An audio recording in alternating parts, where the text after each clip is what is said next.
আমাদের আলোচনায় চলে আসি। আমরা শুরুতেই বলেছিলাম যে আমরা মোডাল ভার্বস নিয়ে আলোচনা করব। তো আগে দেখি মোডাল ভার্বস গুলো কি। আর ভার্ব সম্পর্কে তো আমাদের সবারই একটা ধারণা আছে যে শব্দগুলো দিয়ে কোনো কিছু করা বোঝায়, সেটাই হলো ভার্ব। ভার্ব আমরা মেইন ভার্ব, অক্সিলারি ভার্ব, এই ভার্বগুলোর সাথে মোটামুটি পরিচিত। তো মোডাল ভার্ব নামে আরেকটা ভার্ব আছে, সেটা নিয়েই আজকে আলোচনা করছি আমরা। মোডাল ভার্বস কি আমরা একটু দেখি। A modal verb is a type of verb that indicates a modality such as a likelihood, ability, permission, request, capacity, suggestion, order, obligation or advice। অর্থাৎ যে ভার্বগুলোর দ্বারা বা যে ভার্বগুলোর মাধ্যমে এই বিষয়গুলো চলে আসবে সেগুলো হলো মোডাল ভার্বস। লাইকলিহুড পছন্দের বিষয়টা, সামর্থ্যের বিষয়টা, অনুমতি দেওয়ার বিষয়টা, রিকোয়েস্ট করা, ক্যাপাসিটি বোঝানো, সাজেস্ট করা, অর্ডার করা, অব্লিগেশন বাধ্যবাধকতা, আর অ্যাডভাইস উপদেশ বিষয়ক যে বিষয়গুলো চলে আসে যে ভার্বগুলোর মাধ্যমে, সেগুলি হলো মোডাল ভার্বস। এখন modal verbs mainly modal verbs হলো can, could, may, might, shall, should, will, would and must. কিন্তু আরেক ধরনের যে মোডাল ভার্ব যেগুলোকে কোয়াসি মোডাল ভার্বস বলা যায়, সেগুলোকে আমরা বলছি এভাবে some other verbs sometimes classed as modals. অর্থাৎ এখানে বলছে আরো কিছু ভার্বকে মোডাল ভার্বসের ক্লাসে ফেলা যায়। সেগুলো হলো কি? সেগুলোর মধ্যে আছে ought to, had better, have to or has to, need to, used to, dare and need।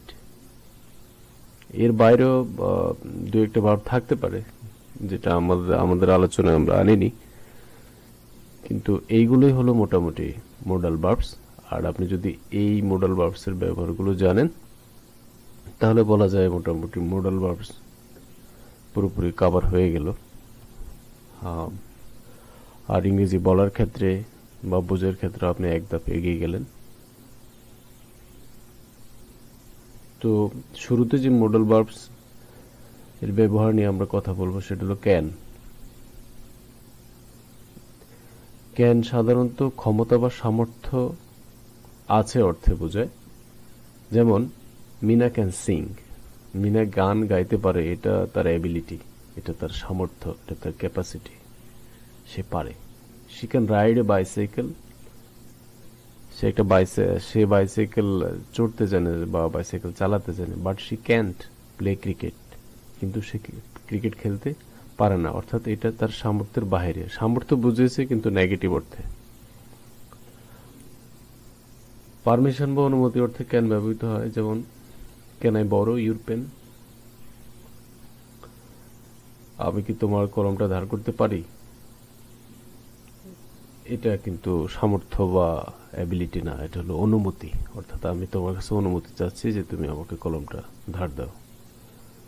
You can go home now, এখানেও পারমিশনের বিষয়টা যে তুমি এখন বাড়ি যেতে পারো। তাহলে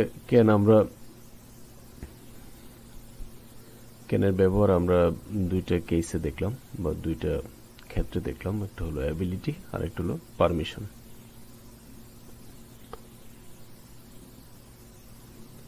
এরপরে যে ভার্বটি নিয়ে আমরা আলোচনা করবো সেটা হলো কুড। আমরা সকলেই জানি ক্যানের পাস্ট হয় কুড, কিন্তু এখানে ওই অর্থে না। কুড দুটি অর্থে ব্যবহৃত হয়ে থাকে। একটা হলো পাস্ট অ্যাবিলিটি অর্থে, অতীতকালে কারো সক্ষমতা ছিল বা ক্ষমতা ছিল, সে অর্থে কুড বা এখানে কুড ব্যবহার হয়। যেমন I could swim when I was young, আমি যখন ইয়াং ছিলাম, যুবক ছিলাম, যুব বয়সে ছিলাম, তখন আমি সাঁতার কাটতে পারতাম। এটা আমার অতীত অ্যাবিলিটি। এখন প্রেজেন্ট অ্যাবিলিটি, কেউ যদি বৃদ্ধ হয়ে যায় সেক্ষেত্রে যদি সে সাঁতার ভুলে যায়, না জানে, এখন আর নাই সে অ্যাবিলিটি, কিন্তু পাস্ট অ্যাবিলিটি বোঝাচ্ছে আই কুড, পারতাম। আরেকটা ক্ষেত্রে ব্যবহার হলো পোলাইট রিকোয়েস্ট। পোলাইটলি রিকোয়েস্ট করার ক্ষেত্রে কুড ব্যবহার হয়। যেমন ধরুন, could you lend me your pen please. অতি বিনয়ের সাথে কাউকে বলতে গেলে এভাবে বলতে হয়, could you lend me your pen please, তুমি কি দয়া করে তোমার কলমটি আমাকে ধার দিতে পারো। এই হলো কুড। তাহলে কুড আমরা দুইটি অর্থে দেখলাম, একটা হলো পাস্ট অ্যাবিলিটি, অতীতের ক্ষমতা বা অতীতের সামর্থ্য, আর একটা হলো পোলাইট রিকোয়েস্ট, বিনয়ের সাথে কাউকে রিকোয়েস্ট করার ক্ষেত্রেও কুড আমরা ব্যবহার করতে পারি।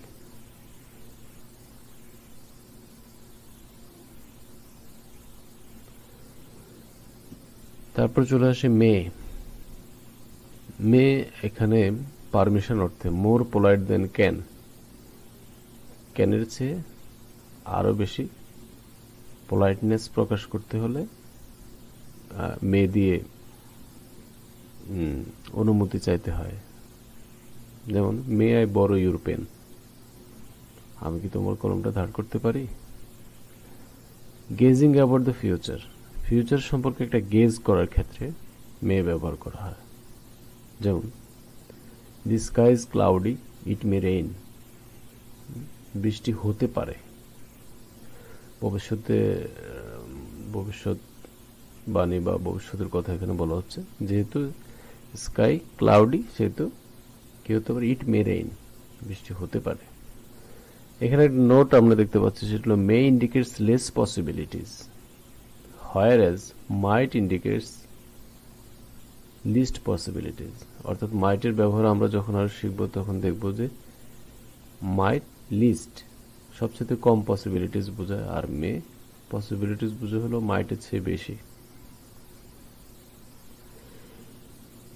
মাইট এখানে প্রথমে নোট দেওয়া আছে, মে ইন্ডিকেটস লেস পসিবিলিটিস, আর মাইট ইন্ডিকেটস লিস্ট পসিবিলিটিস, যেটা আমরা অলরেডি আলোচনা করেছি। এনিওয়ে, এটার এক্সাম্পল হলো it may rain this afternoon, sorry, it might rain this afternoon. তাহলে it may rain this afternoon যদি আমরা বলি, এটা একটা পসিবিলিটি আছে, কিন্তু মাইট যখন বলি তখন পসিবিলিটিস আরো কম, যে হতেও পারে। It might rain this afternoon. Past ইউজের ক্ষেত্রে কেমন ভাবে ব্যবহার হয় মাইট আমরা একটু দেখি। I might have dropped it in the street. I might have dropped it in the street. আমি কলমটা রাস্তায় ফেলে এসেছি, মানে শিওর না। এই ক্ষেত্রে এখানে মাইটের ব্যবহার দেখেছি। আর যদি অতীত কালে বা পাস্ট টেন্সে পাস্ট ইউজ হিসেবে যদি এটা আসে, তাহলে সেখানে হ্যাভ হবে এবং হ্যাভের পরে past participle of main verb হবে। I might have dropped, have plus ভার্বের পাস্ট পার্টিসিপল, ড্রপের পাস্ট পার্টিসিপল এখানে ড্রপড। এই স্ট্রাকচারটা ব্যবহার হয়েছে। তাহলে আমরা দুটো ইউজ দেখলাম মাইটের। একটা হলো লিস্ট পসিবিলিটিস, কম সম্ভাবনা অর্থে আমরা মাইট ব্যবহার করি। আর একটা হলো পাস্ট ইউজ।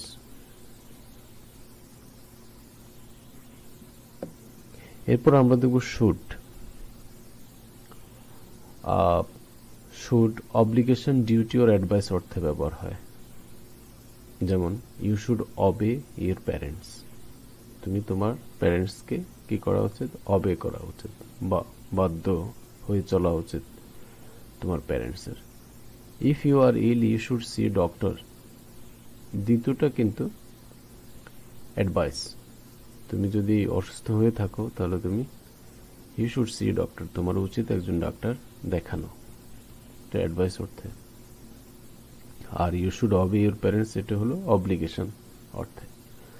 এনিওয়ে, অতীত অব্লিগেশন আর ডিউটি যদি হয়, অতীতকালে অব্লিগেশন ছিল বা ডিউটি ছিল, সে অর্থে ব্যবহার হলে কেমন, স্ট্রাকচারটা কেমন হবে, should have plus past participle of verb, এই স্ট্রাকচারটা ব্যবহার হবে। যেমন, he should have worked hard, তার কঠোর পরিশ্রম করা উচিত ছিল। আমরা শুডেরও দুটি ব্যবহার দেখলাম, একটা হলো অব্লিগেশন, ডিউটি অর অ্যাডভাইস অর্থে, আর আরেকটা হলো অতীত অব্লিগেশন অর ডিউটি অর্থে। এরপর আমরা দেখব উড। পোলাইট রিকোয়েস্ট অর্থে উড ব্যবহার হয়। Would you please shut the door. আমরা could you please shut the ডোরও দেখেছি, can you please shut the ডোরও দেখেছি। এখন দেখলাম would you please shut the door. তাহলে ক্যান ইউ প্লিজ এর সাথে কুড ইউ প্লিজ এর পার্থক্য আছে, আবার কুড ইউ প্লিজ এর সাথে উড ইউ প্লিজ এর পার্থক্য আছে। অর্থাৎ এটা পোলাইটনেসের একটা ক্রম। যেমন ক্যান দিয়ে যদি বলা হয় তাহলে এটা সামর্থ্য হতে বোঝায় এবং সেটা পোলাইটনেস কম বোঝায়। আর কুড দিয়ে হলে ক্যানের চেয়ে বেশি পোলাইটনেস, আর উড হলে আরো বেশি politeness. Would you please shut the door অত্যন্ত বিনয়ের সাথে বললে রিকোয়েস্ট বোঝায়। কিন্তু এখানে উডের সাথে যদি রাদার যোগ করে দেওয়া হয় তাহলে কোনো কিছুর প্রতি বেশি পছন্দ ইন্ডিকেট করে, অর্থাৎ মিনিংটা অন্যদিকে চলে যায়, অন্য ধরনের মিনিং হয়ে যায়। যেমন I would rather come in the morning than in the evening. এখানে প্রিফারেন্সের কথা বোঝায়, যে সে বলছে যে মর্নিংয়ে আসবে, বিকেলের চেয়ে মর্নিংয়ে টাই তার পছন্দ, বিকেলের চেয়ে মর্নিং সে প্রিফার করে। অর্থাৎ এখানে প্রিফারেন্সের কথা চলে আসে, একটা চেয়ে আর একটা বেশি পছন্দ, যেটা I would rather come in the morning than in the evening. আমি বরং সকালেই আসবো বিকেলে না এসে, বা আমি বিকেলে না এসে বরং সকালে আসবো, এটা বোঝাচ্ছে। তাহলে উডের ব্যবহার আমরা দেখলাম, দুটি অর্থে উড ব্যবহার হয়, একটা হলো পোলাইট রিকোয়েস্ট আর একটা হলো প্রিফারেন্সের ক্ষেত্রে।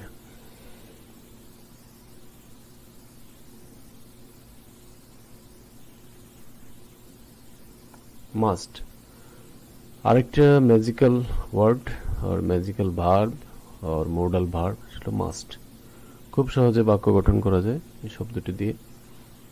Must usually have four different uses. মাস্টের চারটা ব্যবহার রয়েছে। প্রথম ব্যবহারটা হলো কমান্ড আর অর্ডার, কমান্ড বোঝাতে বা অর্ডার বোঝাতে। যেমন you must come to the office on time, এটা command. You must come to the office on time, তোমাকে অবশ্যই সময় মতো অফিসে আসতে হবে। প্রহিবিশন বোঝাতে, প্রহিবিশন হলো কোনো কিছু নিষিদ্ধ করা অর্থে। যেমন এক্সাম্পল আমরা দিতে পারি, you must not smoke here, তোমার এখানে স্মোক করা উচিত নয়, অর্থাৎ এটা নিষিদ্ধ অর্থে ব্যবহার হয়েছে প্রহিবিশন। ইন্টারনাল অব্লিগেশন অর্থে ব্যবহার হয়, যেমন my mother is ill, I must go home. এটা একটা ইন্টারনাল অব্লিগেশন, মায়ের প্রতি সবার একটা অব্লিগেশন থাকে বা বাধ্যবাধকতা থাকে, ডিউটি থাকে, সেক্ষেত্রে এটা ব্যবহার করা যায়।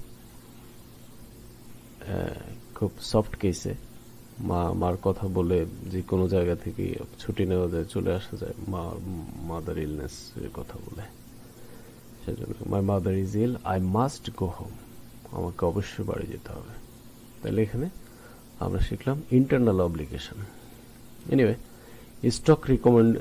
স্ট্রং রিকমেন্ডেশনের ক্ষেত্রেও মাস্ট ব্যবহার হয়। You must see a doctor, তোমাকে অবশ্যই একজন ডাক্তার দেখাতে হবে।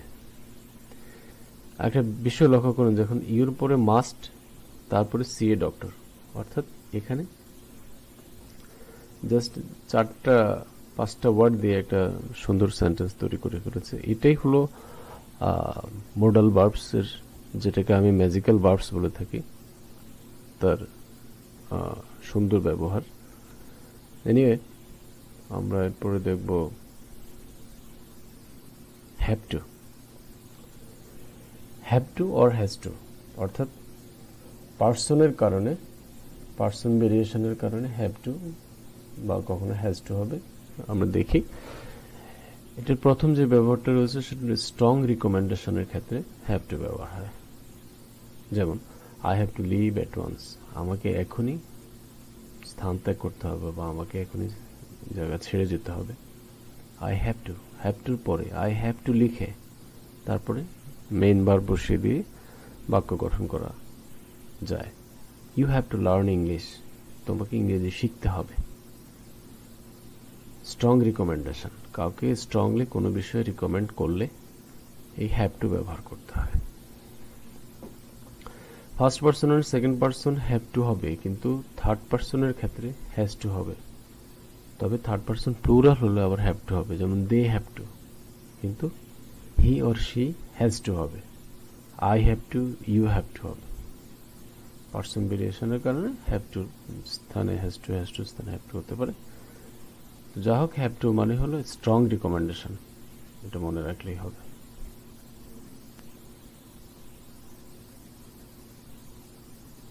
নিড, নিড দিয়ে দুইটা মডাল ভার্বস আমরা শিখবো, একটা হলো শুধু নিড আর একটা হলো নিড টু। তো এখানে আমরা নিড দেখতে পাচ্ছি। Need plus base form of verb, এটা কিভাবে ইউজুয়ালি নাসূচক সেন্টেন্স বোঝায়, বা নাসূচক সেন্টেন্সে নিড ব্যবহার হয়, শুধুমাত্র নিড। যেমন you need not come tomorrow, তোমার আগামীকাল আসার দরকার নাই। We need not lock the door, আমাদের দরজা বন্ধ করার দরকার নাই। অর্থাৎ দরকার নাই অর্থে নিড ব্যবহার হয়।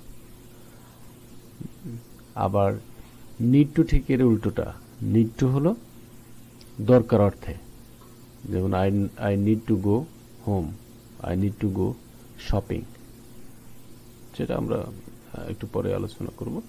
তাহলে নিড যখন, শুধুমাত্র নিড যখন হয় তখন সেটা নেগেটিভ বাক্যে ব্যবহার করা হয়, যেমন you need not, we need not, এটা মনে রাখলেই হবে। অতীতকালে কোনো কাজ করার প্রয়োজন ছিল না এমন অর্থে need not plus need not have plus past participle of verb use হয়, যেমন you need not have come, তোমার আসার দরকার ছিল না। She need not have bought the pen, তার কলমটি কেনার দরকার ছিল না।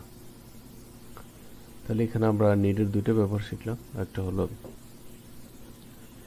প্রেজেন্ট টেন্সে নাসূচক বাক্য গঠন করার ক্ষেত্রে দরকার নাই এমন অর্থে প্রেজেন্ট টেন্সে need not, then base form of verb. আর পাস্ট পার্টিসিপলে প্রয়োজন ছিল না এমন অর্থে যদি হয় তাহলে নিড নটের পরে হ্যাভ বসবে এবং ভার্বের ফার্স্ট পার্টিসিপল হবে। কিন্তু যদি থার্ড পারসন সিঙ্গুলার হয় তাহলে সেক্ষেত্রে হ্যাজ বসতে পারে। ইউ নিড নট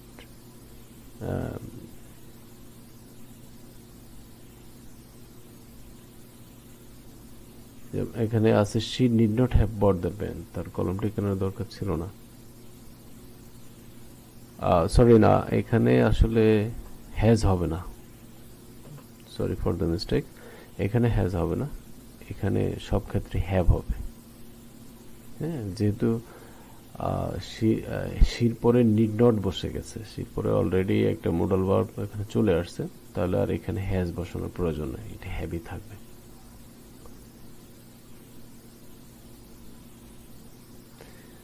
এরপর আমরা শিখবো ডেয়ার। ডেয়ার শব্দটা হলো সাহস করা, ডেয়ার কথাটার মানে হলো সাহস করা। তো dare plus base form of verb কোনো কিছু করার সাহস বা দৃষ্টতা মিন করতে ইন্টারগেটিভ অর নেগেটিভ সেন্টেন্সে ইউজ হয়।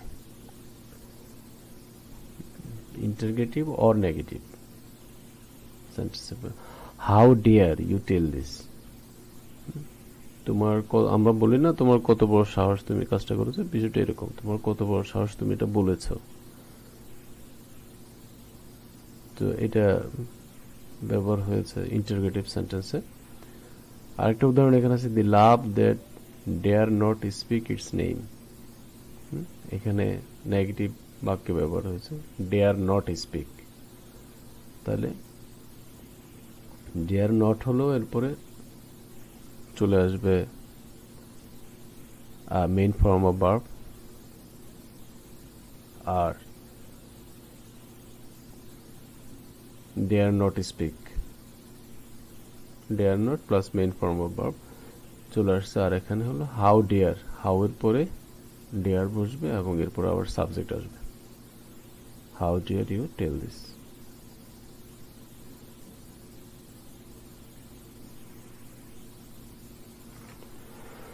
তো বিষয়গুলো প্র্যাকটিস করলে ক্লিয়ার হয়ে যাবে, 2-4 বার প্র্যাকটিস করলে এগুলো ক্লিয়ার হয়ে যাবে।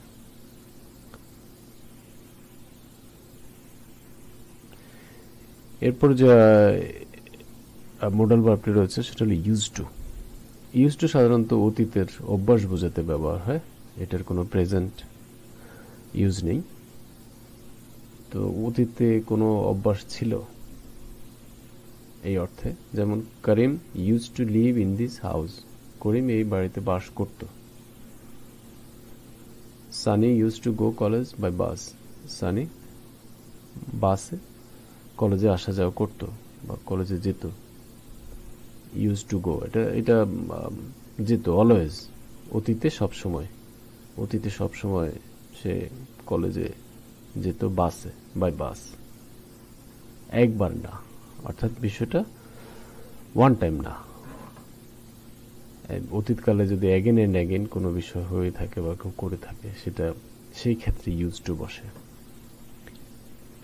সাবজেক্টের পরে ইউজ টু বসবে, এরপরে মেইন ফর্ম অফ ভার্ব আসবে, তারপরে আদার এক্সটেনশন যা আছে সেগুলো চলে আসবে। খুব সহজেই বাক্য গঠন করা যায়। বি গোয়িং টু, অর্থাৎ এখানে বি ভার্ব যেগুলো আছে এম ইজ আর এগুলা বসবে, এরপরে গোয়িং টু বসবে। কোন ক্ষেত্রে? ভবিষ্যতে কোনো কিছু করার ইন্টেনশন প্রকাশ করতে হলে এই স্ট্রাকচারটা ব্যবহার করা হয়। যেমন be plus going to plus base form of verb. যেমন Sonet is going to make a garden, Sonet একটি বাগান তৈরি করতে যাচ্ছে। এটা সনেট তার ইচ্ছা প্রকাশ করেছে যে সে একটা বাগান করবে, ভবিষ্যতে একটা বাগান করবে। সেই ক্ষেত্রে ইজ গোয়িং টু আমরা ব্যবহার করতে পারি। বা যদি ইউ হয় তাহলে সেটার সাথে আর বসবে। হি বা শি হলে ইজ বসবে, থার্ড পার্সন হলে ইজ বসবে, ফার্স্ট পার্সন আই হলে এম বসবে। যেমন I am going to make a garden, আমি একটি বাগান করতে যাচ্ছি ভবিষ্যতে। এনিওয়ে, আমরা যেটা শিখলাম সেটা হলো ভবিষ্যতে কোনো কিছু করার ইচ্ছা বা ভবিষ্যতের কোনো অভিপ্রায় ব্যক্ত করতে be verb plus going to plus main form of verb ব্যবহার হয়। আরেকটি ম্যাজিক্যাল মডেল ভার্ব আমরা পেলাম, সেটা হলো হ্যাড বেটার। খুব স্মার্টলি এবং সুন্দরভাবে হ্যাড বেটার দিয়ে বাক্য গঠন করা যায়। কোনো কিছু করা ভালো এমন ধারণা প্রকাশ করতে had better plus base form of verb use হয়ে থাকে। যেমন you are ill, you had better see a doctor, তুমি অসুস্থ, তোমার বরং একজন ডাক্তার দেখানো ভালো। You had better see a doctor. এভাবে অনেকগুলো সেন্টেন্স তৈরি করা যায়। এগুলো সেন্টেন্স তৈরি করে প্র্যাকটিস করলে বিষয়টা ক্লিয়ার হয়ে যাবে। উইল খুবই সিম্পল একটা মডাল ভার্ব, কিন্তু আমরা সবাই জানি উইল একটা অক্সিলারি ভার্ব।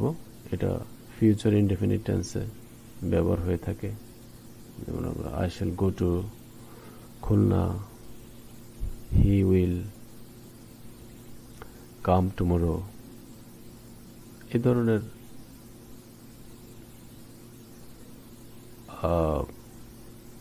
ফিউচার ইনডেফিনিট টেন্সে বাক্য গঠনে শেল বা উইল ব্যবহার হয়, আমরা খুবই জানি। কিন্তু এখানে উইলটা ব্যবহার হবে মোডাল ভার্ব হিসেবে, অর্থাৎ এটার একটা স্পেশাল মিনিং থাকবে। সুতরাং মোডাল ভার্ব যেগুলো, সেগুলোর স্পেশাল মিনিং থাকে। আমরা আগেই বলেছি, will is use to show desire, preference, choice or consent. এসব ক্ষেত্রে যেমন ইচ্ছা, প্রিফারেন্স হলো কোনো কিছুর প্রতি বেশি পছন্দ থাকলে, চয়েসের ক্ষেত্রে কোনো কিছু চয়েস করার ক্ষেত্রে, অথবা কোনো কনসেন্টের ক্ষেত্রে, সম্মতির ক্ষেত্রে উইলটা ব্যবহার হয়। যেমন I will accept your offer, এটা consent. Will you please be quiet, তুমি কি শান্ত হবে বা চুপ থাকবে, এটা কিন্তু প্রিফারেন্স বোঝায় অনেকটা। তোমার এখানে বলা হচ্ছে যে তুমি বরং শান্ত থাকো। Anyway, to show the future, future show করার ক্ষেত্রে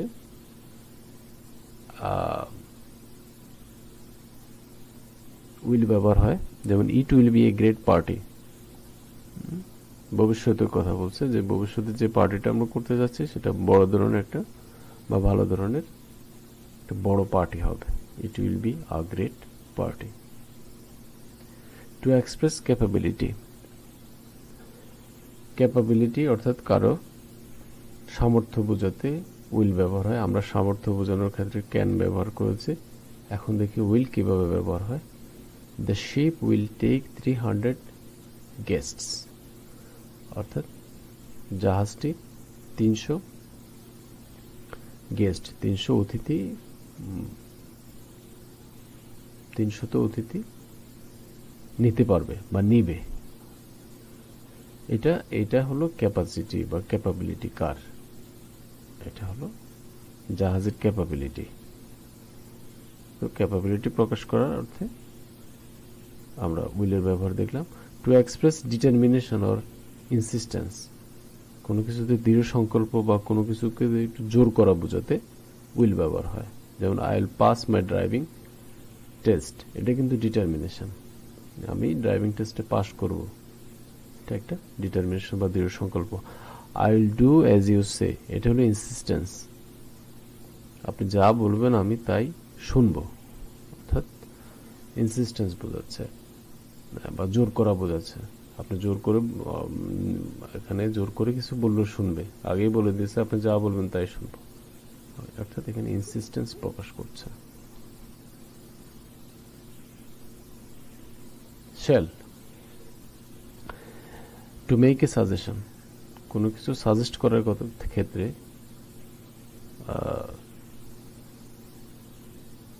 শ্যাল ব্যবহার হয়। যেমন শ্যাল আই গো নাও, আমি কি এখন যাব, এটা একটা সাজেশন বা পারমিশন হয়। এনিওয়ে, শ্যাল উই ড্যান্স, এটাও পারমিশন হয় বেসিকলি, কিন্তু এখানে সাজেশনের কথা বলছে এটা। এনিওয়ে, অনুমতি চাওয়ার ক্ষেত্রেও ব্যবহার হতে পারে। এটাকে আমরা যদি বলি যে হ্যাঁ পারমিশন চাওয়ার ক্ষেত্রে হতে পারে। শ্যাল উই ড্যান্স, আমরা কি ড্যান্স করবো।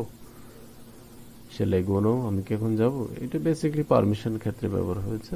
Anyway, for obligation in very formal situations, কোনো ফর্মাল সিচুয়েশনে অব্লিগেশন বোঝাতে, বাধ্যবাধকতা বোঝাতে শ্যাল ব্যবহার হয়। You shall obey the rules, তোমার নিয়মগুলো মেনে চলা উচিত।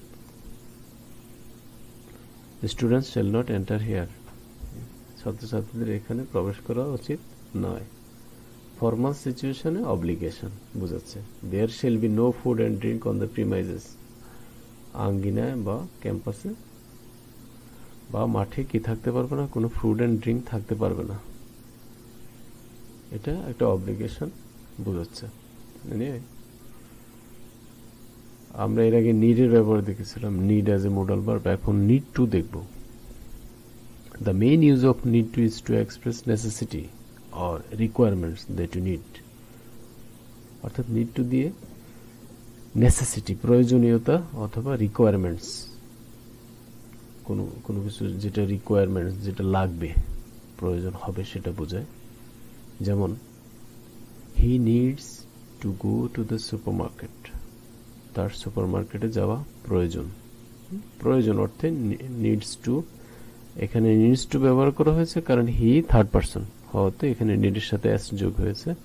আর যদি আই হতো তাহলে কি হতো, যেমন I need to go to the supermarket বা you need to go to the supermarket, your ক্ষেত্রে নিড হতো, আয়ের ক্ষেত্রে নিড হতো, অর্থাৎ এস যোগ হতো না। এনিওয়ে, মূল বিষয়টা দেখানো হলো যে নেসেসিটি বা রিকোয়ারমেন্টস অর্থে নিড টু ব্যবহার করে, নিড টু দিয়ে খুব সহজে বাক্য গঠন করা যায়।